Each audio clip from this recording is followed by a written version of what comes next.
He's the official plush. He's real. Rotating him so you can see his features. He's perfect. They made him perfect. Oh. Oh. I want him to sit.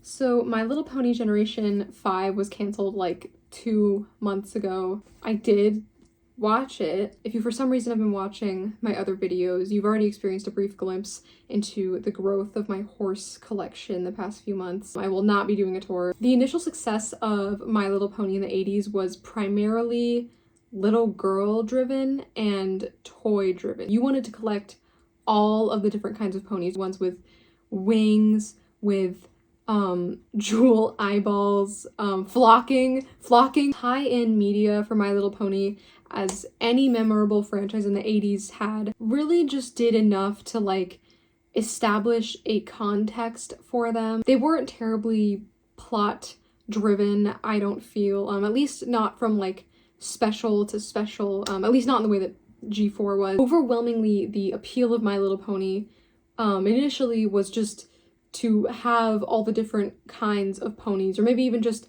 ones with cutie marks that you liked. I think that Generation 5 failed because Hasbro has forgotten this. More importantly, I think G5 failed over anything else because Hasbro was trying to recreate G4, which is impossible and will never happen again. I will come back to this. There are other reasons I think that it just wasn't popular. My favorite reason was I just hated how it looked. I think I'm just overall like not sold on 3D for television yet. It just feels so stiff, and like I know the animators could probably do a lot if they had the time allotted for like a feature film. For TV, like I'm not there yet. This is the same reason I've never watched Miraculous Ladybug, because honestly I literally just can't look at it for too long. The current toys also just feel like budget toys. I remember when the toys first dropped, like the summer of 2021 or whatever, and I was looking at them and I was like, oh, I can't wait to see what sort of toys they make. And then I returned to that same Target like the following summer,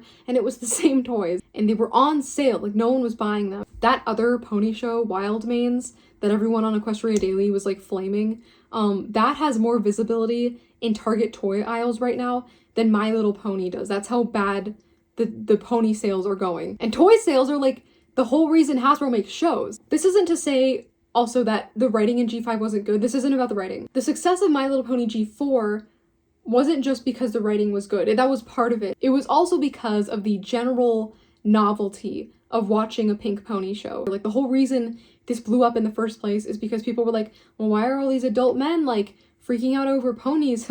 That's kind of weird. Maybe I'll get in on this weird thing that everyone else is doing. The novelty. Now, I think that because men were primarily the ones doing this and were probably like the primary members of the Brony fandom even, I think that Hasbro was encouraged to abandon femininity. I think that this actually carried on into the next gens. Like I think Hasbro has made a pretty visible effort to like stomp out as much girly as you possibly could from a pony show. I also even think that that's why the pink in the G5 designs is very hesitant. Like the most pink we get on the bodies is like this kind of muted or even like a magenta pink. It's like pink adjacent, but not really. I also think I like quoted Jenny Nicholson on this in another video, but they also got rid of like the brushable hair and the pink on the packaging. Like they started aiming for more purples and blues. I think even the merch that Hot Topic is releasing right now, there's no pink on the packaging. It's all purple at most. I noticed this when it happened, but Jenny Nicholson said it first and better. The expectations for gender visibly change all the time. Like I don't think that the things I'm going to mention in this video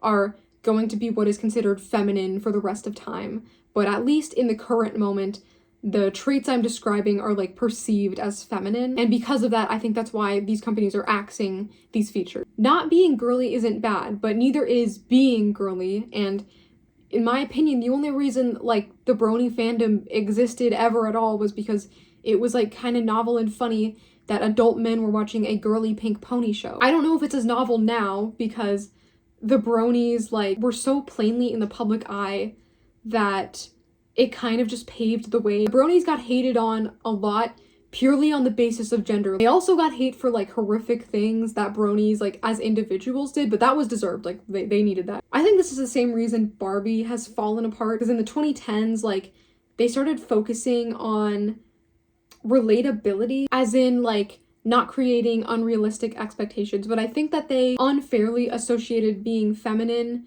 with being unrealistic, as in like being dumb and vapid, like, oh, we need a dull role model with substance, and overtly feminine women can't have substance. They kind of just basically stopped making it like very overtly feminine like it was, and instead they've been making the most boring outfits ever. There's nothing making Barbie stand out anymore. They're just dolls. They're generic dolls. Barbie was struggling to compete with Rainbow High and Monster High. I think they still are, because those franchises have like character, and Barbie's character was pink and sparkly and they got rid of it. So it is okay to lean into pink and sparkly as an aesthetic. Pink Pony Club was very high on the charts this year. Pink Pony is iconic, and Hasbro fucking invented it. When Hasbro was making My Little Ponies in the 80s, they did have toys of characters that made an appearance in the tie-in media, but they also made dozens of ponies that had a very small appearance or no appearance in the media like at all. And they actually kept doing this until G3, where towards the end of that generation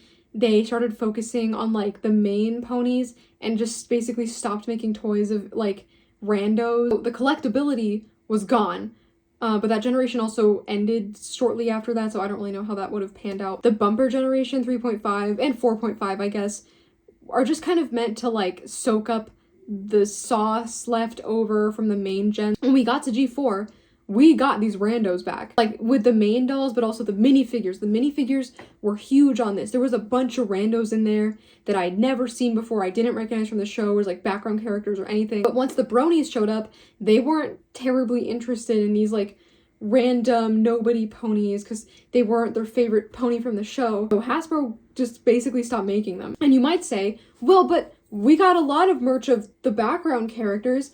And we did, but I think that this only happened because Brony love for the background characters was exceptional. I think it's the only reason we ever got consistent toys or merch for them, like ever. We probably would have never seen them again otherwise. So I guess Bronies did like display a love for randos, and Hasbro did acknowledge it. But that doesn't necessarily mean that Hasbro like stayed true to their roots of collectability, because the background characters were only really popular in the way that they were because Bronies had, for fun, basically created their own canon for them. So they had essentially become like B-plot main characters. They were the stars of their own show that Bronies had written for them, like a theoretical canon. And so Hasbro was essentially making main character merch when they made background character merch. But like the rando minifigs with like names that were never in the show, like maybe they weren't even animated at all, we never saw those again. I feel like this situation also has some relevance to the success of Bluey,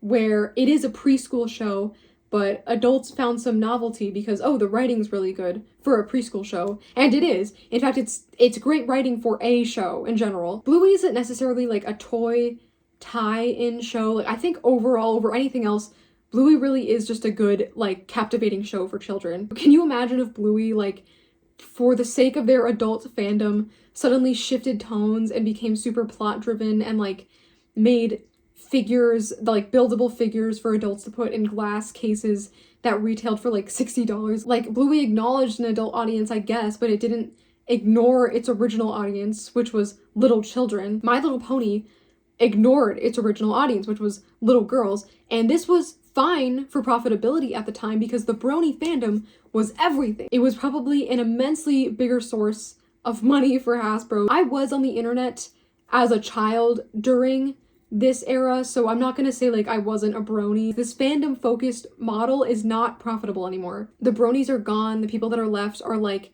nostalgia geeks or collectors like me, and most collectors are doing it in this old way that we used to before the Bronies. Ponies in the beginning were collected in the same way that people collected like tea sets or Precious Moments figures. You would put them in like a china cabinet in your house, or even have like a designated room for them, and then this room would be like the only place that there was really ponies, so the rest of the house wasn't totally ponied out. Not that that's bad, but I just noticed it was a convention back then. The brony collectors made it like weird and strangely personal. They wanted like body pillows and like show accurate figures and plushes of their favorite character wearing lingerie because they wanted merch of their best girl, like the same way otakus wanted merch of their best girl. And it was their whole apartment. It was their whole apartment, their whole college dorm. There was a sexual air to it. Like, it wasn't innocent like it was before. When I was younger, I would watch like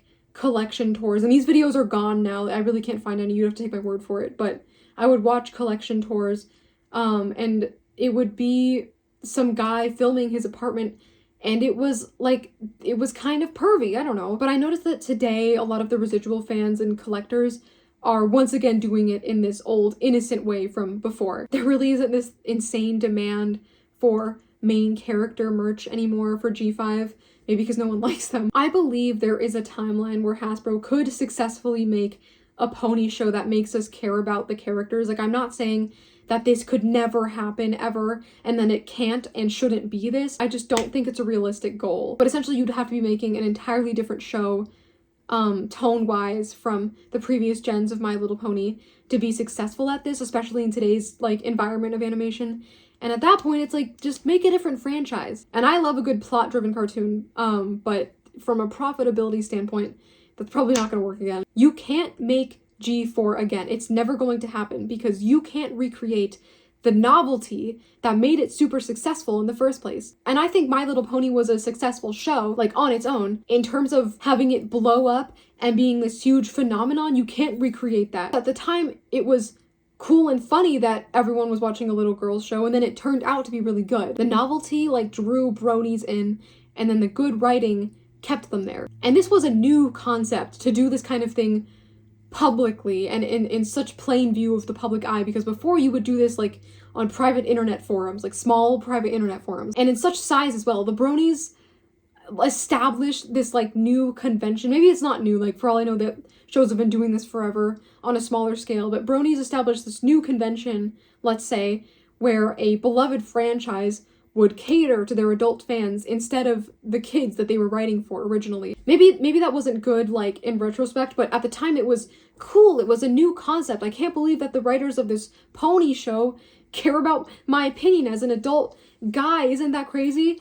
And, like, they kind of had to care because the brony fandom was so big and all-encompassing, like, they had to listen to you. Because this happened already, and it happened in front of, like, the entire internet, it's not novel or interesting that a show would do this anymore, and it's not interesting that a show would make an entire episode featuring entirely fandom references because Hasbro did that already, and the joke is old. And if you don't have a fandom like the bronies waiting around to buy merch of exclusively the main characters of your show and nothing else, then you don't have a monetarily successful generation of My Little Pony. From purely a business perspective, like purely just in the interest of making bits, you cannot focus on recreating that phenomenon again or riding on the coattails of it, because that whole thing was an accident. And yes, I am partially saying this because I really like collecting little vinyl horsies, and like I've been feeling a real shortage of them lately. I still think like if Hasbro cares about making money, they need to return to making My Little Pony about collectability again. Should you make a tie-in show? Absolutely. That is the way. But you don't need to make it more than anything G1 or G3 was. You just need to capture a magical feeling for kids to impose on their dolls. And for the record, I think Lauren Foss was about to do just that before you guys fucked it up.